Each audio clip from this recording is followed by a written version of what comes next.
Hey gang, today we're doing spark plugs and plug wires on this 2000 C5 Corvette, and I have some parts here that I'm going to be installing.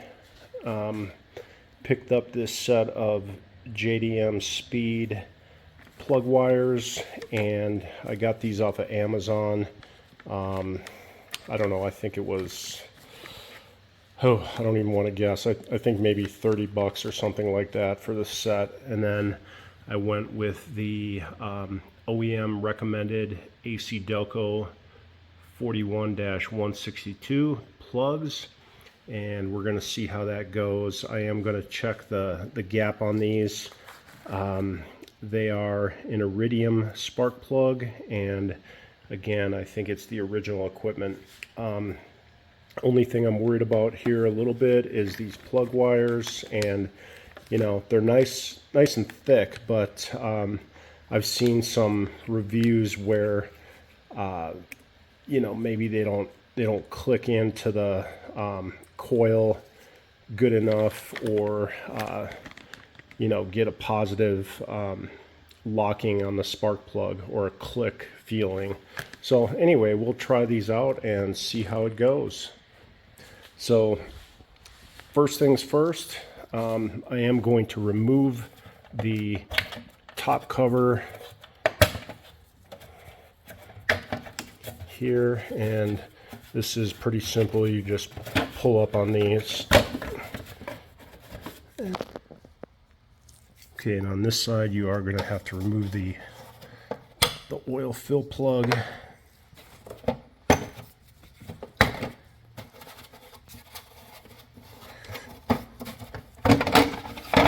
And that's pretty easy, just lift up all the way around.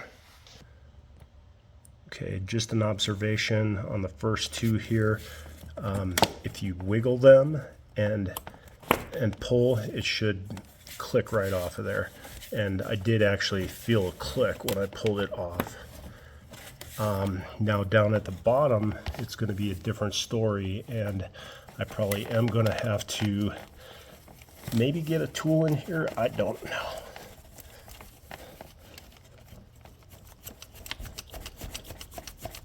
So I'm just wiggling and pulling and having a little bit of a trouble getting that one out.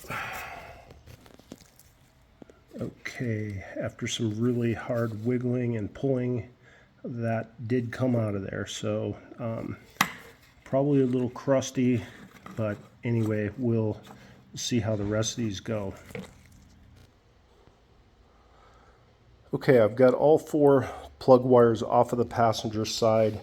I did not have to do anything crazy like, you know, pulling a dipstick or removing this tube or anything like that.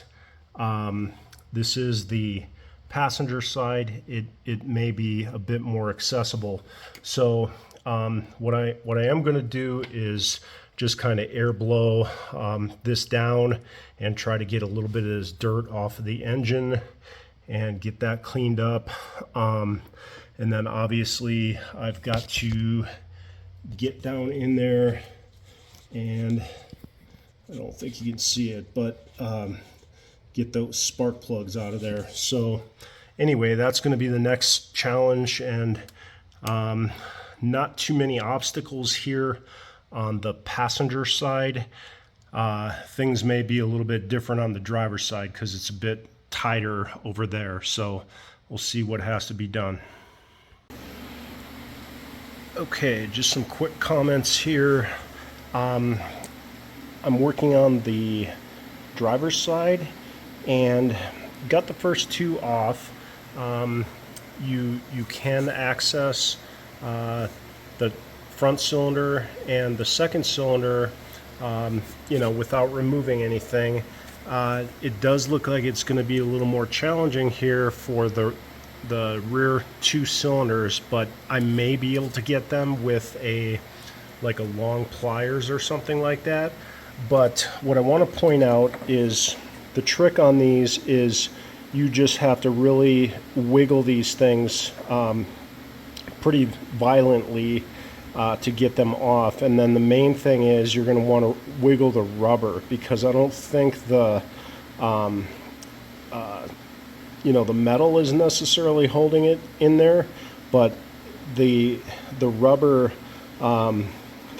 boot and where it's being held onto the tip of the spark plug is what is going to hold this thing on. And as you can see, there's a spring here that this probably assists with getting this thing out of there, but I think the main thing is just jiggling on the rubber part, and that's going to help you get this out. But I did remove all 6 that I've got off so far by hand.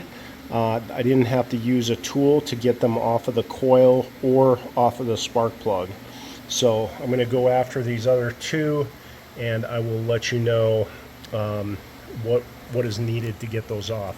I may end up taking off either the brake booster hose and this EGR or whatever it is to get some better access there, but I'm going to try it without taking those off. Okay, those last 2 came out pretty easily.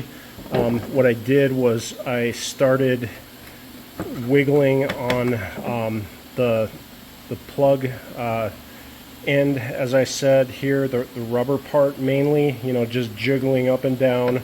And then what I did was I got the pry bar in behind this thing and kind of levered against a hard spot on the head. You want to make sure that you don't damage the coil, obviously, when you're jamming your pry bar down in there, but you can get in there behind it and get some leverage. So I was able to get them out pretty easily. I did not remove any hoses or anything to get in there, but I may have to remove something to get at that spark plug back there, or either the last one or the second last one. So we'll see. We'll just take them out one at a time. Okay, so in preparation here to install the spark plugs, and still haven't removed all the old ones. Just wanted to spot check my gap on this plug, and I will check it on all of them. But basically what I have here is a feeler gauge, and it's a little rusty, but it's 25 and a 15, gives you 40 thousandths, and that is what the gap is supposed to be. And then the other thing is I've got 2 5/8 inch spark plug wrenches here.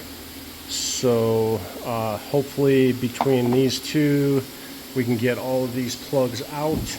I'm sure I will have to use a combination of extensions and various things to access those plugs. So we'll see how it goes.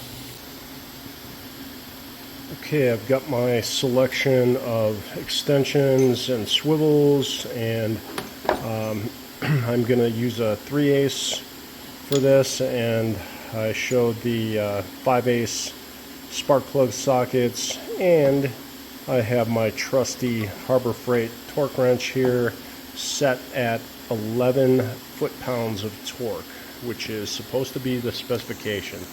So anyway, we got all of the plug wires off, and now I'm going to start pulling the spark plugs.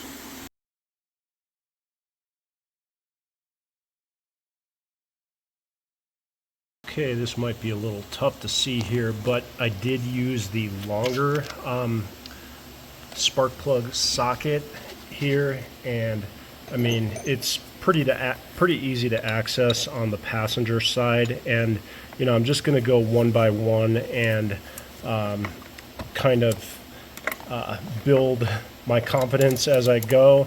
The passenger side is definitely easier to access than the driver's side. So I would recommend starting on the passenger side unless you are adventurous and you want to do the hard stuff first.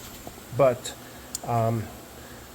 so here's the access that I've got on the passenger side, and I am going to put the camera down so I can use both hands. Okay, I've got that first plug out, and one thing I like to do is read the plugs. And as you can see, I mean, I've got a little bit of oil here on the threads. Not going to get too concerned about that right at the moment.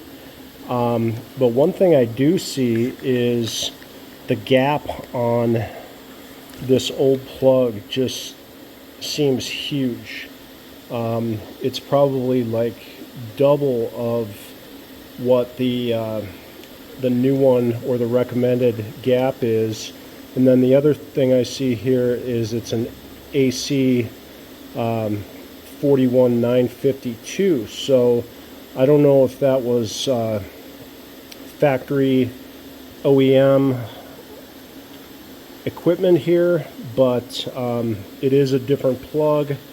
I gotta say that the gap cannot be set that high, although the plug seems to be burning okay. I mean, it is a like a nice tan color. It's not black carbonized, it's not white, so it does look like it was firing and burning pretty good, but I have a feeling I'm going to get some very nice gains in performance and fuel economy after I replace these plugs. So that is my my guess, but we will see how it goes and see how the other plugs look when I take them out. Okay, just a little update on the spark plugs here. I got all of them out and back in with just those two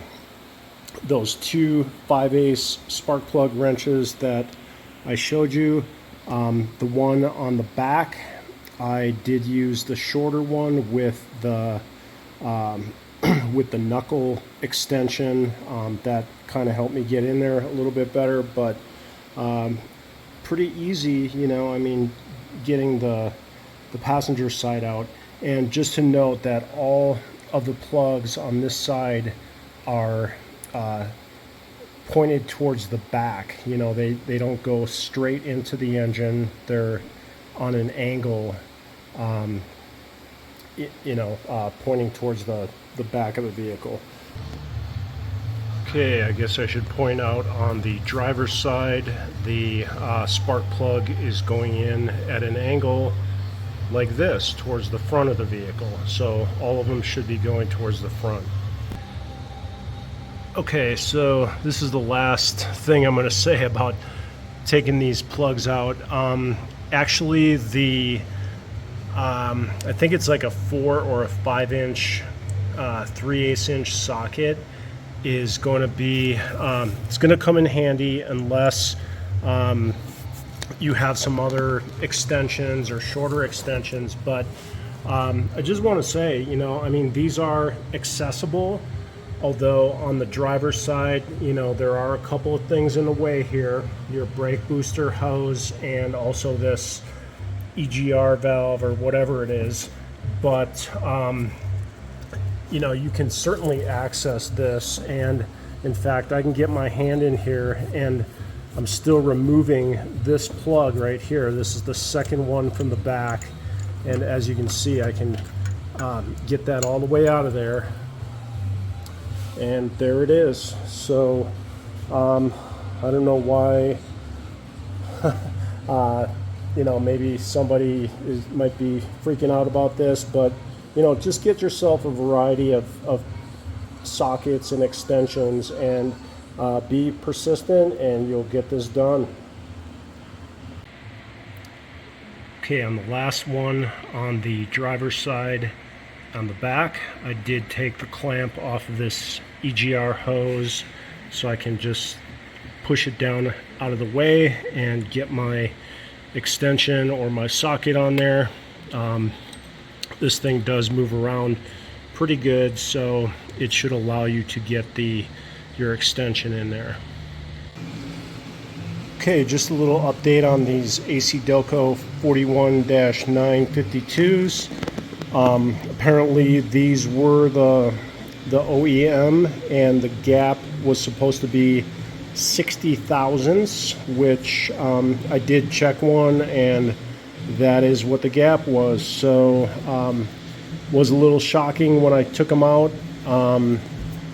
You know, actually I'm sure they worked fine, but you know, whatever. I put the new ones or the recommended ones in there, 40 thousandths gap, and we'll see how that goes.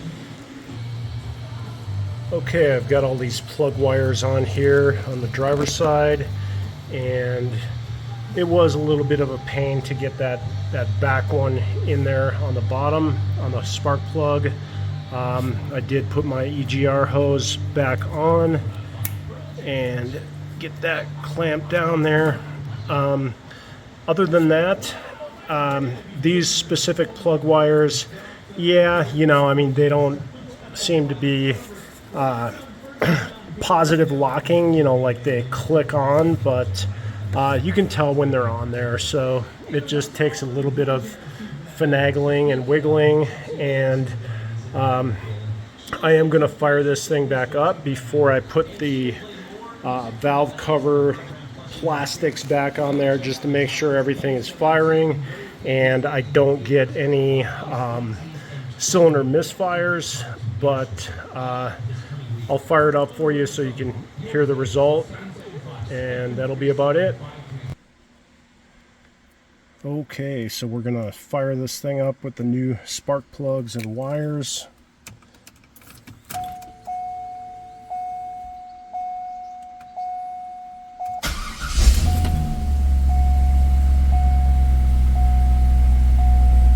Okay, and I will tell you, I did cheat and I fired it up already, but thing I wanted to point out, it actually took care of a little bit of a felt like not really a misfire, but something was going on there where it just wasn't running super smooth. Now it seems to have taken care of it.